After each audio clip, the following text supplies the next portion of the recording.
Hi అండి. ఈరోజు మీకోసం ఒక కథ. కథలోకి వెళ్తే, ఓ సాయంత్రం ట్యాంక్ బండ్ దగ్గర ఫాస్ట్గా నడుస్తూ పోతున్నాం. నా ఎదురుగా ఎవరో తెలియదు ఒక ముసలామె చలికి వణికిపోతూ ఉంది. అది చూసి నేను వెంటనే దగ్గరికి వెళ్ళాను. చూస్తే తను ఎవరో అడుక్కు తినే ఆమె అనుకున్నాను, కానీ చూడ్డానికి చాలా రిచ్గా కనపడుతుంది. నా జర్కిన్ తీసి ఆమెకు కప్పాను. చుట్టూ గమనించే ఎవరు కనిపించలేదు. నేను అర్జెంటుగా ఓ నెగిటివ్ బ్లడ్ ఇవ్వడానికి వెళ్తుండడంతో ఆమెను పట్టించుకోకుండా వెళ్ళిపోయాను. నా పేరు రోహిత్. నేను హైదరాబాద్లో ఖైరతాబాద్లో ఉంటాను. నేను బీటెక్ ఫైనల్ ఇయర్ చదువుతున్నాను. అమ్మ నాన్నలు ప్రైవేట్ జాబ్ చేస్తున్నారు. మా అమ్మ పేరు శ్యామల, నాన్న పేరు గిరిధర్. నాకు చెల్లి ఉంది, తన పేరు మయూరి. తను ఇంటర్ సెకండ్ ఇయర్ చదువుతుంది. మా ఇంట్లో మేమందరం చాలా ఫ్రెండ్లీగా ఉంటాము. నాన్న బీటెక్ అయిపోయిన వెంటనే యూఎస్కి వెళ్ళి జాబ్ చేయమన్నాడు. నేను కూడా ఓకే చెప్పేశాను. నాన్న మాట ఏ రోజు కాదనలేదు. అందుకే అమ్మకి, నాన్నకి, చెల్లికి నేనంటే అంత ప్రేమ. అమ్మమ్మకి సడన్గా షుగర్ లెవెల్స్ పడిపోవడంతో అమ్మమ్మను ట్యాంక్ బండ్ వాల్ గ్రిల్కి ఆనించి పక్కనే ఉన్న మెడికల్ స్టోర్లోకి వెళ్ళాను. అక్కడ అమ్మమ్మకు ఒక చాక్లెటు, షుగర్ టాబ్లెట్స్ తీసుకొని వచ్చి చూస్తే అమ్మమ్మకి ఎవరు జర్కిన్ కప్పి వెళ్ళారు. ఎందుకు కప్పారా అని చూస్తే అమ్మమ్మ వణికిపోతుంది. అమ్మమ్మకు ఒక చాక్లెట్ తినమని ఇచ్చా. 5 నిమిషాల్లో అమ్మమ్మ లేచి కూర్చుంది. అమ్మయ్య అనుకున్నాను. అమ్మమ్మకి ముద్దులు పెట్టాను. అమ్మమ్మ కూడా నాకు ముద్దులు పెట్టింది. యూబర్ క్యాబ్ బుక్ చేశాం. 10 మినిట్స్లో జూబ్లీ హిల్స్లో ఉన్న మా ఇంటికి చేరుకున్నాము. ఇంటికి క్యాబ్ రావడంతో అమ్మా నాన్నలు భయపడుతూ లోపల నుండి పరిగెత్తుకొచ్చారు. ఏమైంది రోహిణి అని అమ్మ అడిగింది.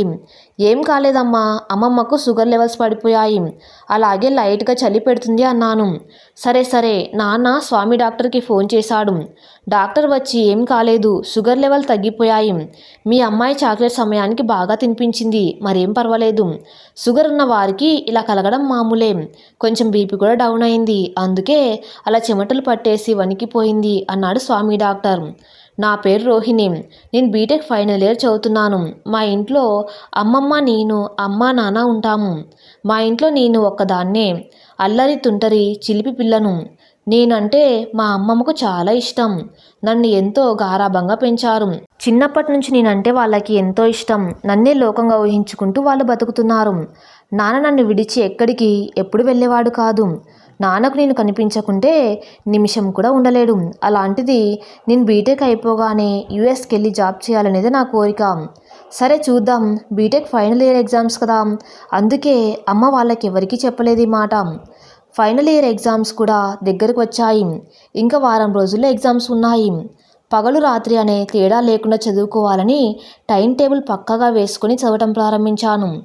కిమ్స్ హాస్పిటల్ చేరుకున్న నేను బ్లడ్ ఇవ్వడానికి బ్లడ్ వార్డుకు వెళ్ళాను. వెళ్ళగానే నేను వెళ్ళేలోపు అక్కడికి మరో 2 బ్లడ్ ఇవ్వడానికి వచ్చేశారు. చాలా అవసరం ఉండటంతో 3 పిలిచారు. అందులో నేను ఒకడిని. తమ్ముడు బ్లడ్ కావాలన్నావు కదా, మరి త్వరగా తీసుకుంటే నేను ఇంటికి పోవాలి, ఎగ్జామ్స్ ఉన్నాయి, చదువుకోవాలన్నాను. అవునా అన్నా, ఎగ్జామ్స్ ఉంటే వద్దులే అన్నా, బాగా చదువుకోండి, ఇంకా 2 వచ్చారు, వారితో తీసుకుంటాను. మీకు ఎగ్జామ్స్ ఉన్నాయి కదా, మీరు బాగా చదువుకొని ఎగ్జామ్స్ బాగా రాయండి, ఆల్ ద బెస్ట్ అన్నా, thank you so much for coming అని అన్నాడు తమ్ముడు. తమ్ముడి పేరు విశాలు. తమ్ముడు కాదు, కానీ నాకు సొంత తమ్ముడు ఉంటే ఇలాగే ఉండేవాడేమో. స్వచ్ఛందంగా ఒక సేవ ట్రస్ట్ పెట్టి ఆ సేవ ట్రస్ట్ నడుపుతూ ఎంతోమందికి సహాయ సహకారాలు అందిస్తూ బ్లడ్ డొనేషన్ ఎంతోమందికి చేయుతగా సహాయపడుతున్నాడు. అందుకే నేను తమ్ముడు అని ముద్దుగా పిలుచుకుంటాను. సరే తమ్ముడు, నేను ఇంటికి వెళ్తాను అని చెప్పి ఇంటికి వచ్చేసాను. ఇంటికి చేరుకున్న నేను పుస్తకాలు పట్టుకుని అలా మా ఇంటికి దగ్గరలో ఉన్న పార్కు దగ్గరికి వెళ్ళాను. పగలంతా పార్కులో చదువుకోవటం, రాత్రి అవ్వగానే ఇంటికి చేరుకొని మేడ పైన లైట్ కింద చదువుకోవడం నాకు 10th క్లాస్ నుండి అలవాటు. ఎగ్జామ్స్ వారం రోజుల్లో ఉన్నాయి. ఈ వారం రోజుల్లో పూర్తిగా రివిజన్ చేయాలని బాగా చదివాను. ఎగ్జామ్స్ రోజు రానే వచ్చింది. ఉదయమే లేచి స్నానం చేసి మరొక కాలేజ్ ఎగ్జామ్ రాయడానికి వెళ్ళాలి. నేను ఉదయాన్నే బయలుదేరి వైష్ణవి కాలేజ్ ఆఫ్ ఇంజనీరింగ్ వెళ్ళాను. కాలేజీలోకి వెళ్ళి బైక్ పార్క్ చేసి అలా స్టెప్స్ పైన అడుగు వేశాను. నా పక్కనే మరొక అడుగు పడింది. ఎవరిదో ఆ అడుగు అని పాదం దగ్గర నుండి అలా నా కళ్ళు పైకి చేరాయి. నేను షాక్ అయ్యాను. తన చేతిలో జర్కిన్ ఉంది. నా మనసు అది నీదే అని చెబుతుంది, కానీ నా లాంటి జర్కిన్ మరెక్కడా ఉండదా అనుకుని అలా తన ముఖం వైపు చూశాను. తను ఎంత అందంగా ఉంది. చిన్న పెదాలతో, బుగ్గన సొట్టతో, ముట్టుకుంటే తెగేలాంటి ముక్కుతో, కనుబొమ్మలు కలిసిన బంగారపు వర్ణపు కళ్ళతో, చందమామ లాంటి గుండ్రటి ముఖంతో, రింగు రింగు జుట్టుతో, నేనెప్పుడూ చూడని అంతటి అందమైన అమ్మాయి. ఏమైందో ఏమో తెలియదు, తనతో పాటే నా పాదం కదిలింది. నా చూపులు నా ఆధీనంలో లేవు, తనని అనుసరిస్తూ కదిలాయి. తను వెళ్ళి బెంచ్లో కూర్చుంది. నేను కూడా అదే బెంచ్లో మరో పక్క కూర్చున్నాను. తననే చూస్తున్నాను, కానీ తను నన్ను చూసినట్లు లేదు. తను జెర్కిన్ తీసి టేబుల్ మీద పెట్టింది. నా జెర్కిన్కు నా పేరులో ఉన్న మొదటి అక్షరం లెఫ్ట్ సైడ్ ఉండే హార్ట్ ఉన్న చోట ఆర్ అనే సింబల్ ఉంటుంది. అది చూద్దామంటే కనిపించడం లేదు. తననే చూస్తూ ఏవేవో ఆలోచిస్తున్న నాకు ఏమైందో అర్థం కావటం లేదు. ఇంతలో ఎగ్జామినర్ వచ్చాడు. అందరూ పైకి లేచి నిలబడి ఎగ్జామినర్కి విష్ చేశారు. అప్పుడు గుర్తుకు వచ్చింది నేను ఎగ్జామ్ రాయడానికి వచ్చానని. 2 మినిట్స్ నాకేం అర్థం కాలేదు. అటు ఇటు చూస్తూ నా టేబుల్ పైన ఉన్న నెంబర్ చూస్తే అది లక్కీగా నా నెంబరే. హమ్మయ్య అనుకొని ఊపిరి పీల్చుకున్నాను. ఎగ్జామినర్ అందరివి ఒకసారి నేమ్స్ పిలుస్తాను, వచ్చారో లేదో చెప్పండి అన్నాడు. అందరూ ఒక్కొక్కరుగా వారి పేర్లు చెబుతూ వచ్చారు. నెక్స్ట్ ఇక నా పక్కన ఉన్న తను తన పేరు చెప్పాలి. తను ఏ పేరు చెప్తుందా అని ఆత్రంగా చూశాను. తను పైకి లేచి మై నేమ్ ఈజ్ రోహిణి అని చెప్పింది. వెంటనే నేను కూడా లేచి మై నేమ్ ఈజ్ రోహిత్ అన్నాను. తను నా వైపు చూసింది. ఎవడు వీడు? స్టెప్స్ దగ్గర నుండి చూస్తున్నాను, నన్నే ఫాలో అవుతున్నాడు. ఇప్పుడు చూస్తే నా పేరులాగే తన పేరు చెప్తున్నాడు. నిజమా కాదా అని వాడి హాల్ టికెట్ కిందికి తోసి తనకు అందిస్తున్నట్టు వాడి పేరు చూశాను. నిజమే, వాడి పేరు రోహిత్.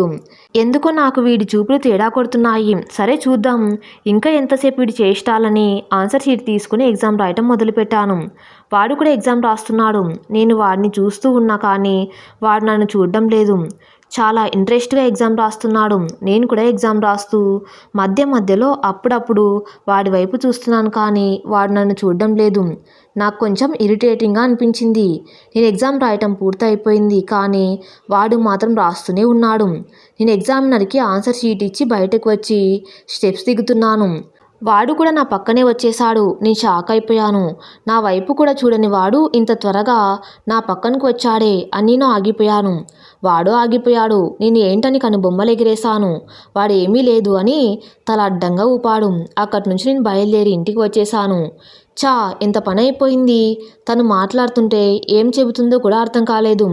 తనతో మాట్లాడే మంచి ఛాన్స్ మిస్ చేసుకున్నాను. నన్ను నేను తిట్టుకుంటూ నా పల్సర్ బైక్ ఎక్కి ఇంటికి చేరుకున్నాను. నేను పుస్తకం పట్టుకొని చదువుకుంటున్నా, ఏదో పరధ్యానంలో ఉన్నాను. నా చెల్లి మయూరి వచ్చి ఏంట్రా ఏదో ఆలోచిస్తూ అలా కూర్చున్నావు చదువుకోకుండా, రేపు ఎగ్జామ్ పెట్టుకొని అని గట్టిగా అడిగింది. ఏమీ లేదన్నాను. నువ్వు ఏమీ లేదు అన్నావంటే ఏదో ఉందిరా చెప్పు అన్నది. ఏమీ లేదన్నాను. ఏంటో ఆ విషయం చెప్తావా లేదా అన్నది. మరి ఏమీ లేదే, ఉదయం ఎగ్జామ్ రాయడానికి వెళ్ళానా, అక్కడ ఒక అమ్మాయిని చూశాను. తను ఎవరో తెలియదు, చూడ్డానికి చాలా అందంగా ఉంటుంది. నా పక్కనే కూర్చుంది. ఇక అంతే, ఏం లేదు. ఆహా, ఏం లేదు అంటే నమ్మేయాలా? చెప్పు, తన పేరు ఏంటి? ఏమైనా మాట్లాడావా? తన పేరు రోహిణి. అబ్బో, నీ పేరు తన పేరు కలిసిందే. ఏంట్రా సంగతి? లవ్ చేస్తున్నావా? లేదే, కానీ ఎందుకో తనని చూడాలనిపిస్తుంది. మయూరి ఇలా రా అంటూ అమ్మ వంటగదిలోకి పిలిచింది. రాత్రంతా పుస్తకం పట్టుకుంటే పేజీలు మొత్తం తన ముఖమే కనిపిస్తుంది. ఇక చేసేదేమీ లేక పుస్తకాన్ని అలా పక్కన పెట్టి నిద్రపోయా. ఉదయమే లేచి త్వరగా రెడీ అయ్యి నా బైక్ ఎక్కి వెళ్తున్నాం. దారిలో ఎవరో అమ్మాయి పక్కన స్కూటీ చెడిపోయిందనుకుంటా. లిఫ్ట్ కోసం చెయ్యి ఎత్తింది. దూరం నుంచి ఆ అమ్మాయి ఎవరో తెలియదు. నేను అమ్మాయి దగ్గరికి రాగానే బైక్ ఆపాను. తనెవరో కాదు, రోహిణి. హాయ్ అన్నాను. హాయ్ అన్నది. నా బైక్ చెడిపోయింది అన్నది. సరే, ఎగ్జామ్కు టైం అవుతుంది, లాక్ చేసుకుని నా బైక్ ఎక్కువ అన్నాడు. సరే అని రోహిణి మాట కలిపింది. మీ పేరు రోహిత్ కదా అన్నది. అవును, మీకెలా తెలుసు అన్నాను. నిన్న ఎగ్జామ్ హాల్లో ఎగ్జామినర్కి చెప్పారు కదా, విన్నాను అన్నది. ఓకే అన్నాను. ఎగ్జామ్ సెంటర్ దగ్గరికి వచ్చేసింది. నేను ఇక్కడే దిగుతానన్నది. అరే, ఎందుకు, కాలేజీలో డ్రాప్ చేస్తాలేండి అన్నాను. పర్లేదు, ఇక్కడే ఆపండి అన్నది. సరే అని బైక్ ఆపాను. థ్యాంక్స్ అని చెప్పి నడుచుకుంటూ కాలేజీలోకి వెళ్ళింది. నేను కాలేజీలోకి వెళ్ళి బైక్ పార్క్ చేసి ఎగ్జామ్ హాల్లోకి చేరుకున్నాను. రూమ్లోకి అడుగు పెడుతుంటే తను నన్ను చూసి నవ్వింది. ఆ నవ్వుకు నేను పడిపోయా. రోహిత్ నన్నే చూస్తూ వచ్చి నా పక్కనే కూర్చున్నాడు. ఏంటని కనుబొమ్మలు ఎగిరేశాను. నవ్వుతూ ఏమీ లేనట్టు తల అడ్డంగా ఊపాడు. చేతికి తల ఆనించి నన్నే చూస్తూ ఉన్నాడు. అంతలోనే ఎగ్జామినర్ వచ్చాడు.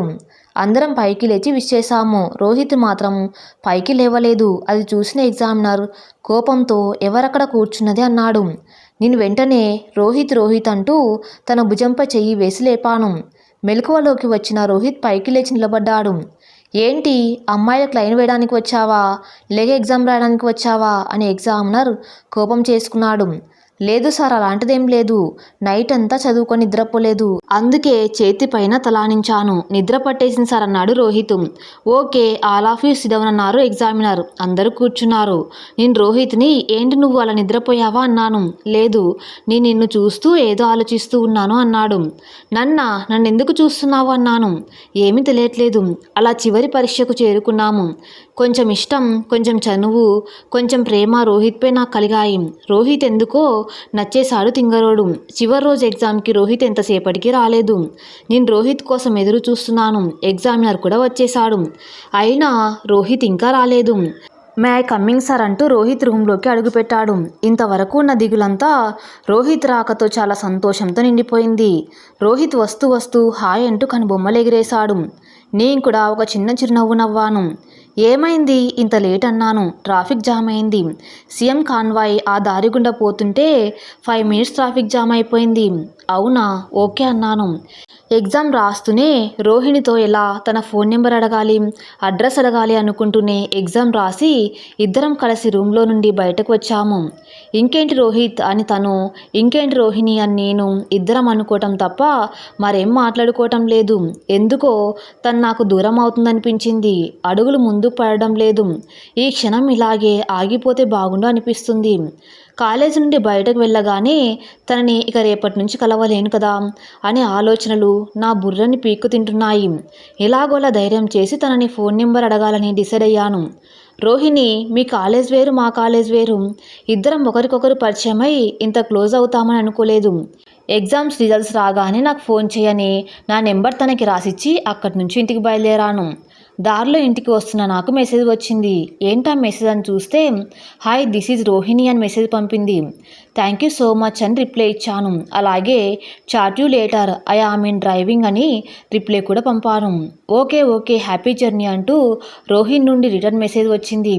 ఇంటికి చేరుకున్న నేను రోహిణికి రీచ్ ద హోమ్ అని రిప్లై ఇచ్చాను. ఎగ్జామ్ రిజల్ట్స్ వచ్చే వరకు ఇద్దరం రాత్రి పగలు చాటింగ్ చేసుకునే వాళ్ళం. అప్పుడప్పుడు బయట కలిసి హైదరాబాద్లో తిరగని ప్లేసులు లేవు.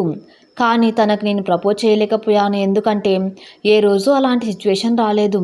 అలా హైదరాబాద్ అంతా ప్రేమ పక్షుల్లా చక్కర్లు కొట్టేవాళ్ళం. అంతా హ్యాపీగానే జరుగుతున్న సమయంలో మా ఎగ్జామ్ రిజల్ట్స్ వచ్చేసాయి. తను Vaishnavi college of engineering college టాపర్గా పాస్ అయింది. నేను ఎప్పుడు లేనిది 4 సబ్జెక్టులలో ఫెయిల్ అయ్యాను. ఫోన్ చేస్తున్న రోహిత్ లిఫ్ట్ చేయడం లేదు. నేను మా కాలేజ్ టాపర్గా నిలిచానన్న విషయం ముందుగా రోహిత్తే చెప్పాలని ఎంతో ఆనందంగా ఫోన్ చేస్తుంటే రోహిత్ ఫోన్ తీయడం లేదు. వరుసగా చాలాసార్లు ఫోన్ చేశాను కానీ తీయలేదు. ఇలా అయితే కాదని చిన్నగా రోహిత్ ఇంటికి వెళ్ళాను. వెళ్ళగానే మయూరి ఎదురుగా వచ్చి మీరు రోహిణి కదా, రండి రండి లోపలికి రండి అని తీసుకువెళ్ళింది. రోహిత్ ఎక్కడ, ఫోన్ చేస్తుంటే ఎత్తడం లేదు. నాకు టెన్షన్గా ఉందన్నాను. వాడు ఎగ్జామ్స్లో ఫెయిల్ అయ్యాడు. వాడి రూమ్లో ఒక మూలన కూర్చుని ఏడుస్తున్నాడన్నది. అలా ఏం కాదు, తను ఫస్ట్ క్లాస్లో పాస్ అయి ఉంటాడన్నాను. ఆ రూమ్లో ఉన్నాడు వాడు, వెళ్ళు అన్నది మయూరి. డోర్ ఓపెన్ చేసి లోపలికి వెళ్ళగానే రోహిత్ తన బెడ్పై కూర్చొని ఏదో ఆలోచిస్తూ ఉన్నాడు. నన్ను చూసిన రోహిత్ పరిగెత్తుకుంటూ వచ్చి హగ్ చేసుకున్నాడు. ఏమైంది రోహిత్, ఎందుకు ఇలా డల్గా ఉన్నావు అని అడిగాను. రోహిణి 4 బ్యాక్లాస్గా మిగిలిపోయాను అన్నాడు. అది విన్న నేను అక్కడి నుండి ఇంటికి వెళ్ళిపోయాను. ధైర్యం చెబుతుందనుకున్న రోహిణి నన్ను వదిలిపోవటం జీర్ణించుకోలేకపోయాను. అమ్మా నాన్నలు ఎంత ధైర్యం చెప్పారు, కానీ నా అనుకున్న నేను ప్రేమించిన రోహిణి నన్ను ఇలా వదిలిపోవటంతో ఏదో కోల్పోయిన దుఃఖంలో నేను మునిగిపోయాను. కళ్ళు మూసుకుంటే నిద్ర రాదు. అమ్మ అన్నం పెడితే ఆకలి వేయటం లేదు. బైక్ మీద పోతూ ఎన్నోసార్లు యాక్సిడెంట్ అయ్యి ఎన్నిసార్లు కింద పడ్డాను. నేను నాలో లేను. నేను నాలో లేకుండా ఏమైపోయానో నాకే తెలియదు. రోజులు గడుస్తున్నాయి. రోహిణి నుండి ఒక ఫోన్ లేదు, ఒక మెసేజ్ లేదు. నాకు ఏం చేయాలో అర్థం కాలేదు. తన ఆలోచనలు నన్ను ఉక్కిరిబిక్కిరి చేస్తున్నాయి. తను నాకు దూరం అవుతుందన్న ఆలోచన వస్తే చాలు నా కళ్ళల్లో నాకు తెలియకుండానే కన్నీళ్లు వస్తున్నాయి. ఫోన్ చేసినా తీయలేదు, మెసేజ్ చేసినా రిప్లై ఇవ్వలేదు. ఇంటి వైపు వెళ్ళి బైక్ హారన్ ఎంత కొట్టినా వచ్చి చూడదు. ఏం చేయాలో ఎలా కలవాలో అర్థం కావటం లేదు. నన్ను గమనించిన అమ్మా నాన్నలు ఏమైందిరా నీకు, ఎందుకు ఇలా అయిపోతున్నావు అని వాళ్ళు నన్ను చూసి వాళ్ళలో వాళ్ళు ఎంత కుమిలిపోతున్నారు. చేతికంది వచ్చిన కొడుకు ఎందుకు ఇలా అయిపోతున్నాడు, నన్ను చూస్తూ ఏడుస్తున్నారు. రూమ్లో కూర్చున్న నాకు అమ్మ పిలిచింది. అమ్మాయి రోహిణి, నాన్న పిలుస్తున్నాడు బయటికి రమ్మా అన్నది. నేను బయటకు వెళ్ళాను. హాల్లో కూర్చున్నాను. నేను, అమ్మ, నాన్న, అమ్మమ్మ ఉన్నారు. అమ్మాయి రోహిణి, బీటెక్ కాలేజీలో టాపర్గా నిలిచావు, మరి నెక్స్ట్ ఏం చేయాలనుకున్నావమ్మా అన్నాను. నాన్న, ఏముంది నాన్న, మీరు ఎలా అంటే అలాగే నాన్న అన్నాడు. సరే, యుఎస్లో మన బంధువులు ఉన్నారు, అక్కడికి వెళ్ళి నువ్వు ఏదైనా ఒక కోర్స్ చేసి అక్కడ జాబ్ చేయన్నాడు. అప్పుడు నా సంతోషానికి హద్దులు లేవు. నేను కన్న కల మా కన్న వాళ్ళు తీరుస్తుంటే ఎంతో ఆనందపడ్డాను. సరే, త్వరగా పాస్పోర్ట్ రెడీ చేసుకో అని నాన్న చెప్పాడు. సరే అని నేను పాస్పోర్ట్ అప్లై చేయడానికి పాస్పోర్ట్ ఆఫీస్కి వెళ్ళాను. ఎలా తెలుసుకున్నాడేమో రోహిత్ కూడా పాస్పోర్ట్ ఆఫీస్కి వచ్చాడు. ఏంటి రోహిత్, ఇక్కడికి ఎందుకు వచ్చావన్నాను. నేను ఎందుకు వచ్చాను నీకు తెలియదా, నేను వచ్చిందే నీకోసం, మరి ఎందుకు వచ్చావంటే ఏం సమాధానం చెప్పను. నన్ను చంపేసి నువ్వు దూరంగా వెళ్ళిపో రోహిణి అన్నాడు. తనకేం చెప్పాలో తెలియక నేను త్వరగా నీ బీటెక్ కంప్లీట్ చేసుకొని యూఎస్కి వచ్చేయి, మనం అక్కడ పెళ్లి చేసుకుందామని చెప్పి వెళ్ళిపోయాను. నేను రోహిత్ కూడా ఫస్ట్ ర్యాంక్ స్టూడెంట్ అనుకునే తనతో ఫ్యూచర్ అంతా హాయిగా ఉంటుందనుకున్నాను. కానీ తను ఇలా బ్యాక్లాగ్ పెట్టుకొని మిగిలిపోతారనుకోలేదు. అందుకే తనను విడిచి దూరంగా వెళ్ళిపోవాలని నిశ్చయించుకున్నాను. వారం రోజుల తర్వాత ఒకరోజు నేను బైక్లో వెళ్తుండగా రోహిణి క్యాబ్లో వెళ్తుండడం చూశాను. నా బైక్ వెనక్కి తిప్పుకొని క్యాబ్ను ఫాలో చేస్తూ రోహిణి రోహిణి అంటూ పిలుస్తున్నా పట్టించుకోవటం లేదు. ఫోన్ తీసి ఫోన్ చేశాను, తీయలేదు. మరీ ఫోన్ చేశాను. క్యాబ్ వెనక నుండి వెనక్కి తిరిగి చూసి నేను వస్తున్నానని చూసి త్వరగా వెళ్ళామని క్యాబ్ డ్రైవర్కు చెప్పినట్లుంది. క్యాబ్ ఫాస్ట్గా వెళ్తుంది. నేను ఫాస్ట్గా నా బైక్ డ్రైవ్ చేస్తున్నాను. ఎదురుగా వస్తున్న వెహికల్స్ని పట్టించుకోకుండా వేగంగా దూసుకుపోతున్నాను. కానీ క్యాబ్ను అందుకోలేకపోతున్నా. క్యాబ్ ఎయిర్పోర్ట్ వైపు వెళ్ళిపోతుంది. నేను అటువైపు వెళ్ళాను. తను తిరిగినప్పుడు జర్కిన్ వేసుకుంది. దిగి లగేజ్తో ఎయిర్పోర్ట్లోకి పరుగు తీస్తుంది.